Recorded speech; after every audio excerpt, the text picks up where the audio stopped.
Bonjour à tous et bienvenue dans cette nouvelle vidéo de préparation à la naissance et à la parentalité. Aujourd'hui, nous allons parler principalement du retour à la maison, du suivi du bébé et puis de l'organisation qu'on peut avoir à la maison avec un nouveau-né une fois que vous êtes rentré de la maternité. Le retour à la maison est une période cruciale dans la vie des parents, un moment parfois rempli de doutes ou bien de questions. C'est tout à fait normal puisque quand on devient parent pour la première fois ou quand on le redevient, plein de questions arrivent tous les jours. C'est tout à fait normal. On va essayer d'y répondre un petit peu. Ou en tout cas de se donner des astuces ou des clés pour pouvoir gérer quotidiennement avec votre nouveau-né à la maison. Actuellement, la durée de séjour à la maternité est un petit peu réduite du fait du confinement. Les mamans ont hâte et les papas également de rentrer à la maison, surtout quand il y a des frères ou des sœurs aînés. Le séjour dure en moyenne de 2 à 5 jours. Tout dépend de la manière dont vous avez accouché, à quel terme, et puis de manière plus générale de la santé de votre bébé et de la maman. Cela peut, du coup, la durée de séjour peut varier en fonction de ces paramètres. Tout ce qu'on va avoir aujourd'hui vont être pour un enfant qui sera né à terme dans un poids normal, on va dire. Il y a évidemment des particularités si votre bébé est né avec un très gros poids ou un tout petit poids. Donc on va essayer d'évoquer ici les points qui sont les plus classiques et les plus fréquents. Une fois que vous serez rentré à la maison, votre bébé doit être pesé une fois par semaine le premier mois. Donc en ce moment il y a plusieurs possibilités. Certaines PMI sont ouvertes. Donc les PMI, c'est la protection maternelle et infantile. Parfois ils s'appellent aussi des centres médico-sociaux. Il y en a dans chaque commune ou dans chaque grande ville ou dans chaque regroupement de communes. Ce sont des endroits où il y a des puéricultrices, des médecins, des assistantes sociales aussi, et les puéricultrices savent très bien suivre les bébés, le poids, leur alimentation, voilà. C'est très pratique parce que c'est de proximité et vous avez un personnel compétent qui peut répondre à toutes vos questions et suivre l'évolution du poids de votre bébé. De nombreuses PMI actuellement sont fermées du fait des restrictions de confinement. Dans ce cas-là, nous avons les sages-femmes libérales en ce moment qui sont à fond dans le suivi des mamans et des bébés. Renseignez-vous auprès de chez vous, il y en a, c'est pareil, il y en a partout des sages-femmes libérales. Elles peuvent soit venir chez vous ou vous demander de passer au cabinet afin de pouvoir faire le suivi après votre retour à la maison. Le rythme du bébé est très variable au début. Les bébés dorment beaucoup, ils peuvent dormir jusqu'à 20 heures sur 24. Voilà. Ils vont alterner des phases d'éveil, des phases de sommeil et puis des phases d'alimentation évidemment, mais qui font partie intégrante des phases d'éveil. Un petit conseil, ce serait pour vous, durant les phases de sommeil de votre bébé, ce serait le moment pour vous également de vous reposer, les parents, de faire la sieste, parce que c'est vrai que on n'a pas toujours l'habitude d'avoir des nuits un petit peu saccadées ou rythmées par des biberons ou des tétés, et donc le fait de se reposer quand votre bébé dort vous assure d'avoir fait au moins une sieste par jour, enfin, ou peu importe, mais voilà, ça c'était un petit conseil. On va parler maintenant du sommeil de votre bébé, du coucher. Plusieurs options s'offrent à vous évidemment. Tout ça est une question de choix. Vous pouvez choisir d'avoir un berceau, un couffin, un cododo, je sais pas, peu importe ce que vous pouvez avoir. Ce qui est recommandé actuellement, c'est les premiers mois de vie de dormir avec votre bébé dans la même chambre. Donc ça, après, c'est libre à chacun de faire comme il l'entend. C'est ce qui est recommandé. Les lits à barreaux classiques, à mon sens, sont un petit peu grands au départ pour les bébés, ils se sentent un peu perdus. Donc préférez plutôt quelque chose de plus petit, donc soit un berceau, un cododo, un couffin. Si vous n'avez pas ça, pourquoi pas mettre la nacelle. Si vous avez une nacelle avec votre poussette, vous pouvez très bien coucher votre bébé dans la nacelle et mettre la nacelle dans le lit pour que votre bébé soit dans quelque chose d'un petit peu plus petit. Ce qui est primordial pour votre bébé et son coucher, le plus important, c'est que votre bébé doit dormir sur le dos exclusivement. Dans son lit, son couffin, bref, tout ce que vous aurez choisi, le bébé doit dormir en pyjama avec la gigoteuse et c'est tout. Gigoteuse, turbulette, voilà.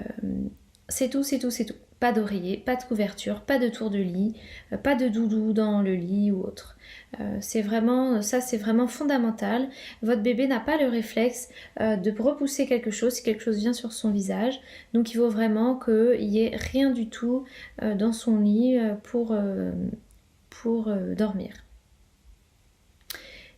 On dit à peu près qu'entre 19 et 20 degrés, enfin autour de 19 degrés, c'est une température suffisante pour la chambre du bébé. La chambre où il dort en tout cas, on a toujours un peu le réflexe de vouloir surchauffer, mais non, autour de 19 degrés, ça semble être une très bonne température pour lui. Body, pyjama, gigoteuse. Donc comme je vous disais, le plus important à retenir, c'est je dors sur le dos. En revanche, durant les phases d'éveil, votre bébé peut très bien être installé sur le ventre, afin de jouer, tout ça, mais uniquement s'il est sous votre surveillance. Le fait de le mettre sur le ventre, ils aiment beaucoup car ils vont pouvoir un petit peu se muscler le cou. Ça va réduire aussi le temps passé sur sa tête dans la journée parce que c'est vrai que si les bébés sont toujours couchés sur leur tête, il y a plus de risque d'avoir des têtes plates. Donc voilà, il faut varier les positions de votre bébé au fur et à mesure de la journée. Pour les bébés qui ont parfois mal au ventre également, le fait d'être allongé dessus permet de faire comme un petit massage et donc de les rendre un petit peu plus confortables. Donc n'hésitez pas à les mettre sur le ventre, uniquement évidemment quand ils sont sous votre surveillance, je le rappelle, c'est très important. Voilà un petit peu pour le coucher de votre bébé. Juste à savoir, le bébé n'a pas de différence, enfin ne perçoit pas de différence entre le jour et la nuit au départ. Donc la journée, vous pouvez vraiment faire comme d'habitude, vous pouvez écouter de la musique, voilà, faire vos activités habituelles, même si le bébé dort. En revanche, la nuit, on prend une petite voix toute douce, on met une petite lumière, tout ça. Le bébé, progressivement, va se rendre compte qu'il y a une différence entre le jour et la nuit, et puis va commencer à adapter son rythme en fonction de ça. Ça me semble important que voilà, la journée, vous pouvez parler, enfin voilà, faire un petit peu votre vie. Voilà pour le coucher de votre bébé. Évidemment, si vous avez des questions, je le redis, mais durant le séjour à la maternité, on est là pour répondre à toutes vos questions qui pourront se poser. Ensuite, une fois que nous avons vu le sommeil, on va voir un petit peu les soins du bébé qu'il y a à faire au quotidien.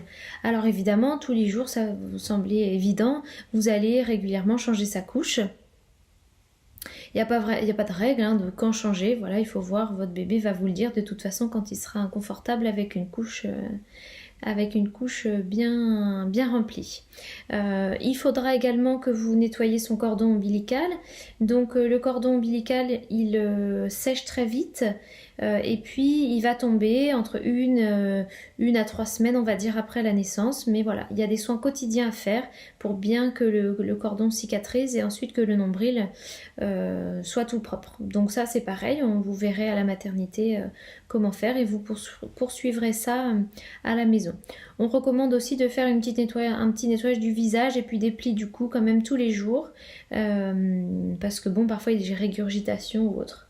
Également, vous aurez des vitamines, notamment la vitamine D, à donner à votre bébé tous les jours. Donc ça peut être fait à ce moment-là. Comme ça, on ne risque pas d'oublier. Concernant le bain du bébé, on recommande à peu près 1 à 2 bains par semaine, pas plus. Le bain, c'est un super moment d'échange, d'hygiène, les soins également, mais ça les fatigue, ça les refroidit, et puis globalement ils sont pas très sales, donc 1 à 2 par semaine en fonction de vos habitudes de vie, ça semble être une bonne option. C'est un moment très riche avec votre bébé d'échange, donc il n'y a pas forcément de raison de faire le bain le soir, le matin, peu importe. Privilégiez un moment où vous êtes disponible, détendu durant la journée. C'est un super moment aussi à faire à deux, enfin les deux parents avec le bébé, c'est très sympa. Ce qui est important, c'est d'avoir tout préparé à l'avance. vous préparez le plan de change, tout ce qu'il vous faut pour avant et après le bain, car il est hors de question que vous laissiez votre bébé seul, que ce soit dans le bain ou sur la table allongée, ne serait-ce qu'une seconde. Ça, c'est tout à fait impossible et c'est très important pour nous de vous le redire. Donc, essayez d'avoir tout autour de vous, tout prêt. Car c'est très important. Coupez vos téléphones, enfin, parce que bon, souvent, hein, quand le téléphone sonne, on a le réflexe d'aller décrocher. Ça, il faut faire très très très attention, ça arrive à tout le monde. Donc vraiment, essayez d'avoir ce côté sécurité dans cette salle de bain. On peut éventuellement chauffer un petit peu plus la salle de bain avant le bain pour que votre bébé soit pas trop refroidi en sortant. Les jours où vous ne faites pas de bain, rien ne vous empêche peut-être d'utiliser du liniment ou une crème hydratante. Vous pouvez faire des massages, voilà, avec votre bébé, remplacer ce moment d'échange de bain par des petits massages ou des petites choses comme ça. C'est tout à fait sympa. Je vous ai pas dit, pour vérifier la température de l'eau du bain, soit vous avez un thermomètre. L'eau doit être à 37 degrés maximum. Sinon, un bon repère, c'est de plonger son coude, car la peau du coude est assez fine et donc on perçoit bien la chaleur. Je réfléchis si je vous ai tout dit concernant le bain. Ça me semble pas mal. Concernant les produits à utiliser, nous à la maternité, on utilise très très peu de produits. Globalement, on n'utilise que de l'eau ou du liniment. Le liniment, c'est un mélange tout à fait naturel avec de l'eau, pas du tout de l'eau de chaud, pardon, de l'huile d'olive. Et globalement, c'est tout. C'est un mélange très gras qui permet de nettoyer facilement les selles et les urines du bébé sans agresser la peau. Donc voilà, vous pouvez utiliser que du liniment, que de l'eau, alterner.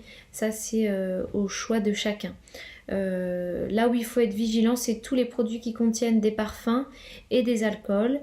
C'est très irritant et très allergène sur les fesses du bébé ou la peau en général, hein, des bébés très très fragiles. Donc essayez d'avoir un regard attentif sur les produits que vous utilisez et on pense que utiliser le moins de produits serait la meilleure façon de protéger en tout cas la peau des petits nouveau-nés. Donc après, bon, vous faites aussi comme vous voulez, évidemment. Concernant la température de votre bébé, il n'est pas nécessaire de prendre tous les jours la température de votre bébé. Nous, on la prend beaucoup durant le séjour à la maternité parce que les premiers jours, ils ne savent pas très bien réguler leur température. Mais une fois que vous êtes rentré à la maison, voilà, pas du tout de nécessité. Si évidemment, vous trouvez que votre bébé pleure un petit peu, et pas comme d'habitude, vous le trouvez chaud, froid, enfin voilà, quelque chose d'inhabituel, évidemment, vous pouvez prendre la température sous le bras pour contrôler. La température normale du bébé, elle doit être environ entre 36,5 et 37,5 sous le bras. Mais ça peut varier en fonction des thermomètres que vous utilisez. Évidemment, en cas de fièvre, vous contactez votre médecin traitant ou globalement, on dit généralement que pour un bébé de moins de 2 mois avec de la fièvre, le mieux est d'aller directement aux urgences pédiatriques.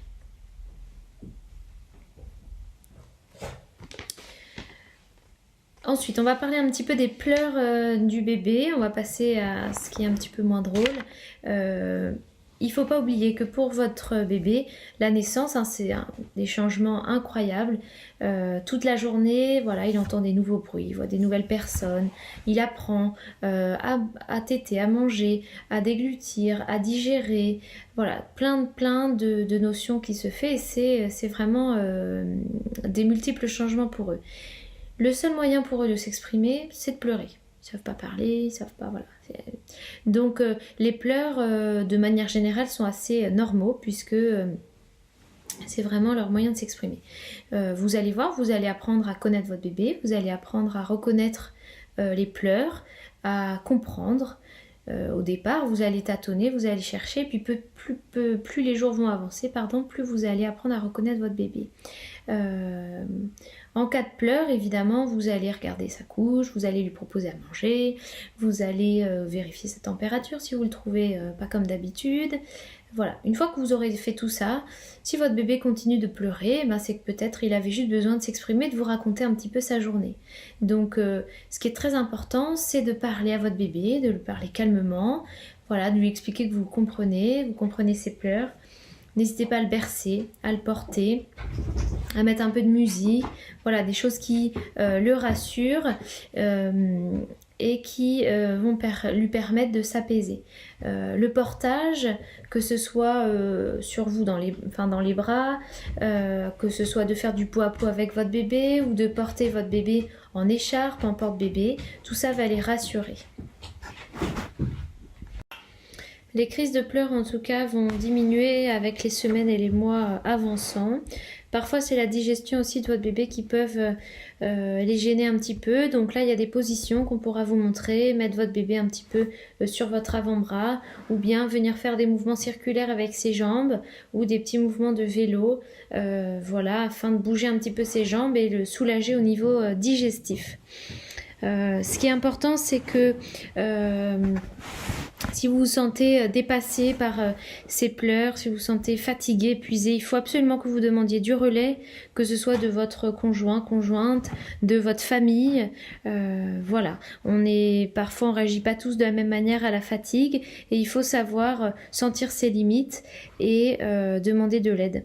On arrive vite à vouloir secouer son bébé pour le calmer parce qu'on ne sait plus quoi faire et ça arrive à tout le monde et il faut savoir dire stop avant et se dire ben là tant pis, je pose mon bébé dans son lit, dans son berceau, je le laisse pleurer, je sors de la pièce et je vais un petit peu décompresser. C'est vraiment très important pour vivre sereinement tout cette après-naissance.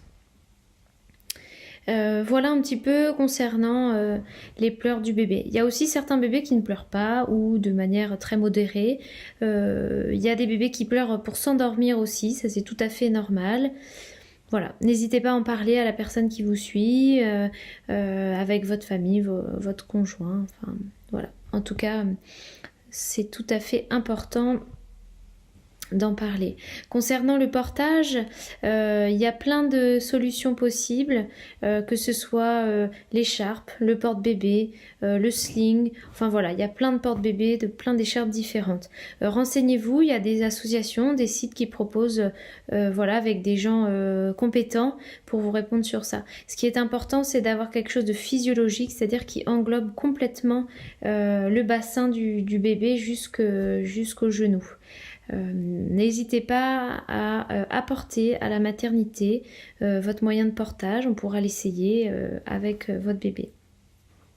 Le fait de porter votre bébé est un moment d'échange incroyable, il est contre vous, vraiment au contact de vous, donc c'est génial, c'est le meilleur endroit du monde pour lui, que ce soit sur sa maman, sur son papa. Souvent les moyens de portage en plus permettent de regrouper le bébé, c'est-à-dire qu'il se retrouve en position fétale, c'est-à-dire la position qu'il avait dans votre ventre. Donc c'est très important pour lui de retrouver cette position qui va le rassurer et qui va lui permettre de se sentir comme quand il était à l'intérieur du ventre de sa maman. Donc voilà. Il y a le pot à pot aussi que vous pourrez faire dès la maternité qui est super important, qui permet d'avoir votre bébé donc tout nu contre vous, hop, sur votre torse, vraiment au contact le plus proche possible. C'est un moment d'échange incroyable qui va vous permettre aussi de faire du lien avec votre bébé et puis lui va être bien rassuré, bien réconforté d'être contre vous. Tout ça vous verrez à la maternité puisqu'on vous propose tout ce genre de choses dès la naissance évidemment et sans modération. On va parler aussi un petit peu de la route et du siège auto, cosy, voilà, il y a plusieurs noms. Ce qui est important, c'est d'avoir quelque chose qui soit ajusté à la taille du bébé. Donc il faut que le système dans lequel vous allez mettre votre bébé soit vraiment adapté à l'âge de votre bébé. Vous avez un site qui est pas mal, qui s'appelle Sécurange, qui permet de lister un petit peu tous les sièges auto, bon, mais surtout de voir la différence entre un siège auto qui va de 0 à 4, 5, voire 4 ans ou juste une coque pour un nouveau-né, voilà. Vous pouvez vous référencer sur ce site-là qui est de source sûre. Ce qui est important, très important, c'est que dans le siège auto, le bébé ne doit pas avoir de manteau, ni de combi pilote, ni rien du tout. hein. Ça c'est très très important. Les sangles doivent être bien ajustées sur le bébé. Libre à vous de pouvoir remettre une couverture par-dessus une fois que vous l'avez bien attaché, mais c'est très important qu'il soit sans manteau et sans combi dans le siège auto. Évidemment, on préconise dos à la route le plus longtemps possible. C'est recommandé jusqu'à 4 ans. En tout cas, le plus longtemps possible, dos à la route, c'est ce qu'il y a de plus sécurisé.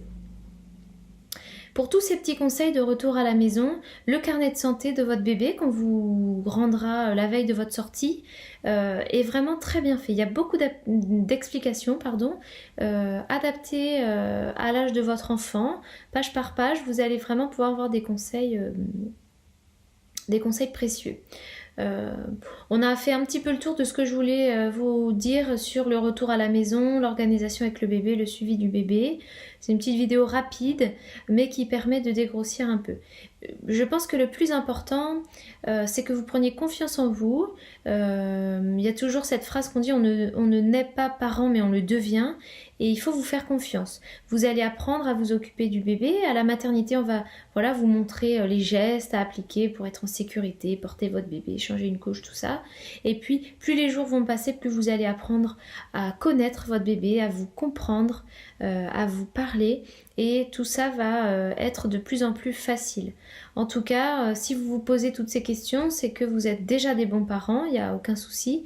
Faites-vous confiance, c'est le plus important.